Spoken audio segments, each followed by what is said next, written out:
ordinary day in the city, a group of friends prepares for their upcoming all-boys weekend. Vince, still nursing a broken heart from his recent divorce, struggles to get out of bed. Neil bids farewell to a two-night stand only to face her angry reproach for treating her like a transactional encounter. Grave engages in an argument with his boyfriend, staunchly asserting that their weekend getaway is exclusively for the boys. Mikey faces domestic troubles as his wife is aware that their boys' gatherings often involve questionable activities. In a desperate attempt to salvage his marriage, Mikey clandestinely superglues his wedding ring to his sleeping wife's finger. Patrick, anticipating his wife's scolding, opts to listen to his stress therapy recordings instead, as they were supposed to have dinner with their parents over the weekend. Lastly, there's Matt, the owner of a comic shop, who frequently engages in arguments with young kids over fictional characters. Today, his rudeness towards a vulnerable child leads to the vandalism of his shop's window. The group convenes at a bar to discuss their plans for the weekend, including activities like playing golf. However, Vince remains quiet and melancholic, especially when he discovers a picture of his ex-wife in his wallet. Meanwhile, Banksy is running late due to the realization that he left his phone and keys locked inside his house, inadvertently locking himself out. His friends attempt to call him, but assuming his laziness as he doesn't answer. Shortly after, the hired minibus arrives, revealing a female driver. Neil promptly dubs her Candy, much to her disapproval. Growing impatient, the group decides to depart with Banksy, who now finds himself stranded in the middle of the road due to his broken-down van becoming the subject of mockery from a traffic enforcer. During the trip, Candy attempts to uplift Vince's mood by pointing out that there are worse things than divorce, such as murder, oddly providing him some solace. She also expresses curiosity about their chosen destination, Moodley, a small dead-end village nestled in the woods. Vince explains that they will be staying at Mikey's Nan's house while she is away. Neil excitedly adds that women outnumber men 4-1 in that village. A few hours later, the minibus abruptly halts as the road becomes obstructed by decomposing and eviscerated animals. Initially repulsed, the boys overcome their disgust when Candy fearlessly starts clearing the road, prompting Vince to assist her. Meanwhile, Mikey reveals that his Nan is on a cruise while her house undergoes repairs, and the group realizes that the elderly lady is unaware of their visit. At that moment, Vince receives a call from his ex-wife reminding him to sign the divorce papers, while Mikey's wife threatens his precious PlayStation in a call. Growing weary of the complaints, Neil takes charge and commands everyone to stow their phones in a bag, urging them to focus on relaxation. Sometime later, the group arrives at Moodley, and as the boys disembark from the minibus, Candy applies drops to her reddened eyes.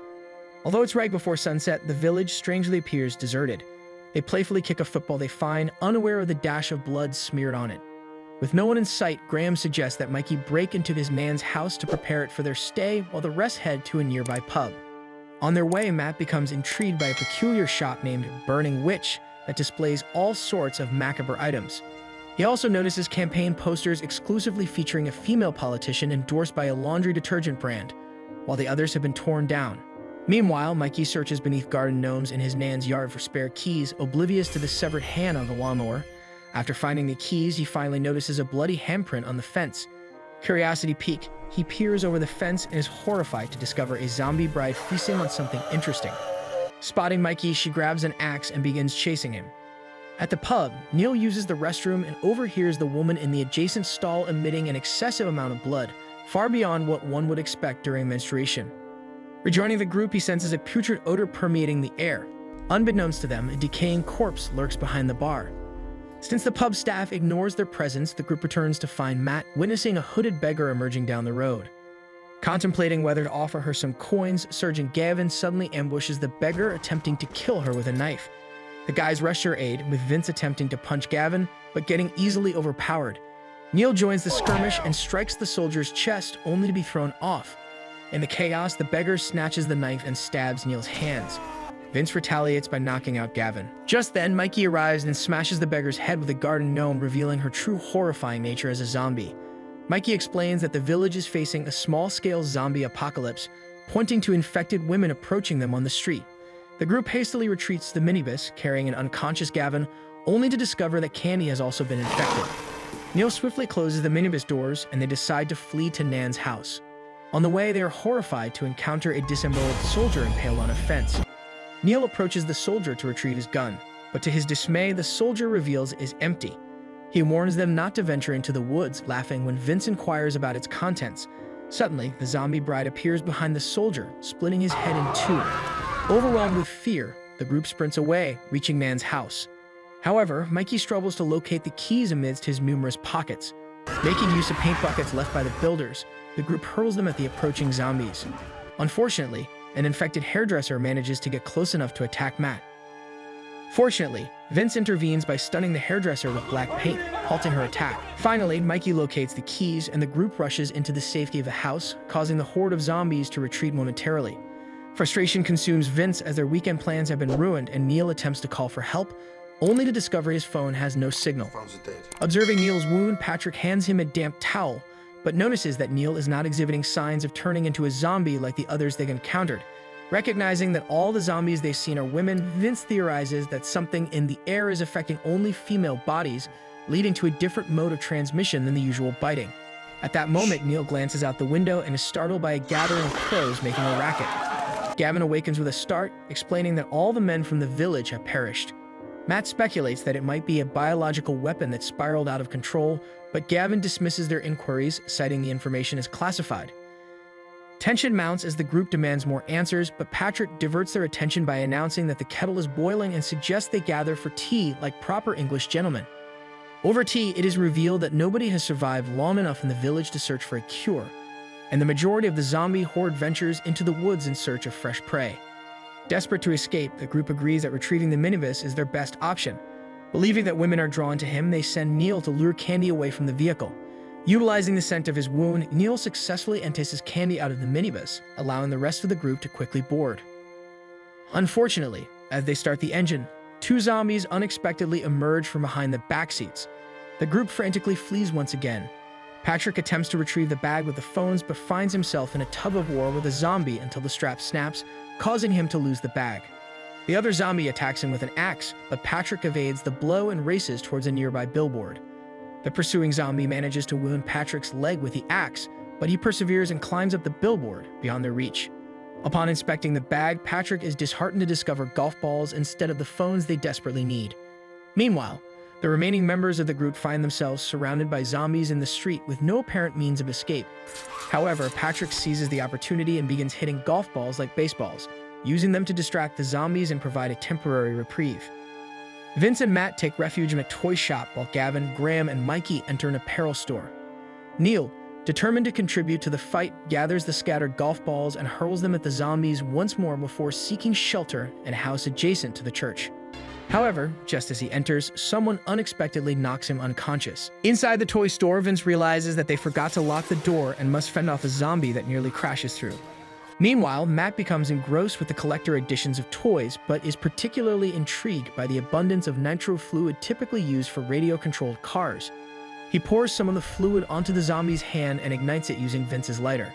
At the apparel shop, Graham watches the burning zombie, but Gavin pulls him away from the window, emphasizing the need to remain hidden. As they explore the store, they discover blood-soaked floors and a decapitated head displayed on a shelf. In the fitting room, they encounter an infected saleswoman who immediately detects their presence. Gavin uses his last bullet to eliminate her, unfortunately drawing the attention of the zombies outside with a gunshot. Meanwhile, Matt stumbles upon some toy walkie-talkies and attaches one to a remote control car. He sends it out onto the street, maneuvering it around the feet of the zombies until it reaches the apparel shop. Mikey successfully receives the walkie-talkie, allowing the two groups to finally communicate and leading them to realize that Neil is missing from both groups. Unbeknownst to them, Neil has been captured by a zombie who is bound him to a chair, intending to have him as her dinner guest. The grotesque cake before him is adorned with human fingers, which she brazenly consumes in front of him. Despite Neil's refusal to cooperate, the zombie reaches for him, managing to sever his finger with an electric knife before devouring it with nonchalance. Back at the billboard stand, Patrick remains composed, aided by his meditation recordings, while the zombie relentlessly hacks away at the structure with her axe. The groups at the store formulate a plan through the walkie-talkies. Mikey places the severed head on the remote control car, and Gavin distracts the horde by dancing near the window. When the door opens, the car emerges, and Vince skillfully maneuvers it to lead the horde away from their location. Subsequently, Mikey ventures outside the store in search of a usable vehicle and stumbles upon a military truck. Frustrated by his inability to break its unyielding glass windows, he unintentionally triggers the car's alarm, which attracts the horde back towards him. Forced to take shelter, Mikey enters the nearest building, only to discover that it is a slaughterhouse. As he proceeds further inside, he does his best to ignore the gruesome remnants strewn throughout the room, but his senses are met with a chilling sight: an undead butcher slicing human limbs. The group is startled as the zombie launches an attack, forcefully throwing Mikey through a nearby window. Growing increasingly concerned about Mikey's absence, Matt and Vince decide to search for him. Before setting out, Matt ingeniously constructs a flamethrower using the fluid and a collection of toys. Additionally, he hands Vince a smaller toy gun, acknowledging their penchant for borrowing jokes from better movies. As they step onto the street, they are taken aback to find it eerily empty, but the tranquility is shattered when a zombie seizes the opportunity to surprise them from behind. Acting swiftly, Matt engulfs her in flames from the flamethrower, causing her to retreat. Unfortunately, the toy used as part of the weapon catches fire as well. Matt hurls it to the ground, only to realize that the fluid has been leaking, leading to flames igniting along the trail. Followed in the fluid's path, the fire eventually reaches the toy store, resulting in a massive explosion. Meanwhile, Mikey lands on the street and manages to outpace the horde, successfully making his way back to the apparel shop. Vince and Matt, on the other hand, hasten towards the church. Amongst the scattered body parts, Vince and Matt make a startling discovery: the location used to be a military base. They utilize the walkie-talkie to inform their friends to rendezvous with them at the church. Venturing further into the building, they stumble upon an old laboratory where unspeakable and horrifying experiments were once conducted. At the apparel store, the group decides to disguise themselves as women, realizing that doing so allows them to safely leave the shop since the zombies only attack men. Meanwhile, the zombie completes chopping down the billboard stand, causing Patrick to stumble and fall. In hot pursuit, the relentless zombie chases Patrick. Swiftly thinking, Patrick rushes to the minibus and finds Candy holding his golf club. He swiftly disarms her, closes the doors, and employs the golf club to fend off the pursuing zombie. Returning to the trio in disguise, they find themselves confronted by a suspicious zombie who throws a punch at them. Reacting swiftly, they retaliate by snapping her head, neutralizing the immediate threat. In that moment, Patrick locates them, and together they make their way towards the church. Meanwhile, Neil taunts a zombie, enticing her to draw near. Utilizing an electric knife, he severs the ropes binding him, enabling him to engage in a daring attack against the approaching zombie. Having regained his freedom, Neil takes the opportunity to flee from the immediate danger. Neil, standing at the door, notices the horde closing in on him. Thinking quickly, he climbs onto the roof through a nearby window. From his vantage point, he spots the group gathered at the church door. Eager to signal his presence, Neil attempts to wave, but inadvertently leans against a weakened section of the roof, causing it to collapse. He plummets into a room filled with infected exotic dancers who are in the midst of a meal. The dancers, hungering for Neil's flesh, engage in a frenzied struggle with each other over who gets to devour him. Capitalizing on their infighting, Neil manages to escape the clutches of the dancers and reunites with his friends. Seeking refuge, the group hurriedly takes shelter inside the church, just as the horde reaches their location. Matt activates the computers within the church, unveiling a shocking revelation. The entire village is under constant surveillance. The politician depicted on the posters unexpectedly appears, demanding an update. However, upon catching sight of unfamiliar faces, she abruptly ends the communication. Suddenly, an alarm on Gavin's watch announces the commencement of Phase 2. Outside, the infected women undergo a disturbing transformation, becoming more intelligent, faster, and displaying even more unusual characteristics. Gavin explains that Phase 1 involved sickness, disorientation, and psychosis. The zombie wielding an axe relentlessly hacks away at the church door, revealing that Gavin has discovered a device capable of controlling the experiment. This device emits high-frequency sonic deterrents that produce a painful sound specifically targeted at women, but its effectiveness is only evident after the Phase 2 mutation. However, when Gavin presses the button on the device, nothing happens. Panic ensues as Gavin believes that all hope is lost.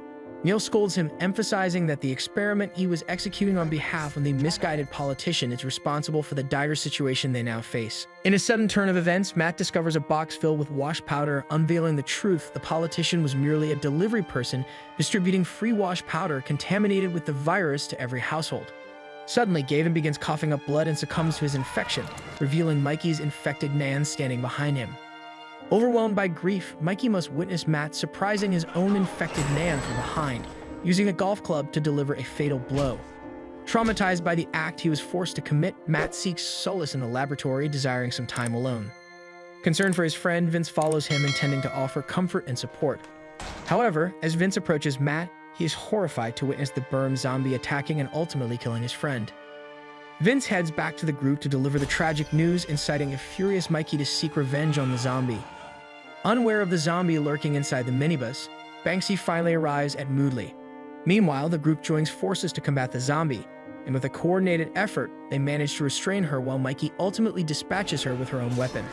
Upon realizing that the horde has blocked their main escape route, they navigate through the stairs only to encounter a chilling sight: a pile of dead men arranged as a nesting ground for the zombies. Spotting their presence, a creature gives chase, prompting the group to flee yet again. They find refuge in a room where they make their escape through a window and ascend to the roof. At that moment, Banksy notices their predicament and retrieves a ladder left behind by the builders. However, to their disbelief, Banksy begins ascending the ladder to join his friends, oblivious to the danger.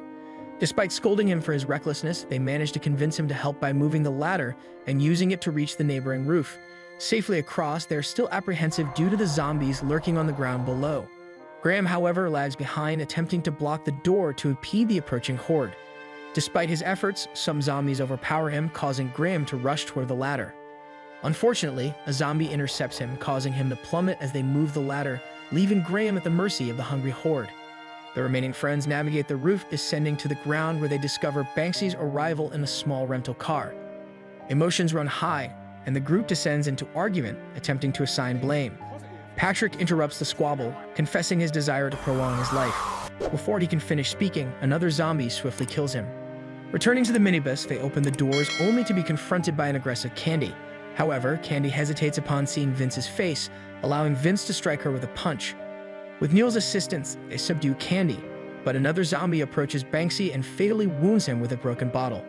Vince rushes to check on Banksy while Neil, overcome with rage, knocks out Candy with a powerful punch before venting his anger towards the horde. The group manages to drag Neil back into the bus, but before they depart, Vince sets fire to a picture of his ex-wife, declaring his renunciation of women and expressing a desire for a pet Labrador instead. No longer plagued by sadness, Vince takes the wheel of the minibus and plows through as many zombies as possible while exiting the town. However, upon reaching the road, they unexpectedly hear Grome's voice through the walkie-talkie. He reveals that he has been thrown into the nest with the other bodies and implores them to rescue him. Determined, the trio immediately turns back, ready to fight with golf clubs. Meanwhile, Graham discovers the remote control for the system and ascends to an upper floor where he notices a disconnected wire. Quickly rectifying the issue, Graham activates the speakers installed throughout the town by the military, causing the zombies to freeze in their tracks. Reuniting with his friends, Graham hands the control over to Neil, who taunts the immobilized zombies while staying just out of their reach. In a moment of misfortune, Neil accidentally drops and breaks the control, deactivating the system and releasing the zombies once again. With no time to spare, the friends hastily place Graham in a shopping cart and make a frantic escape.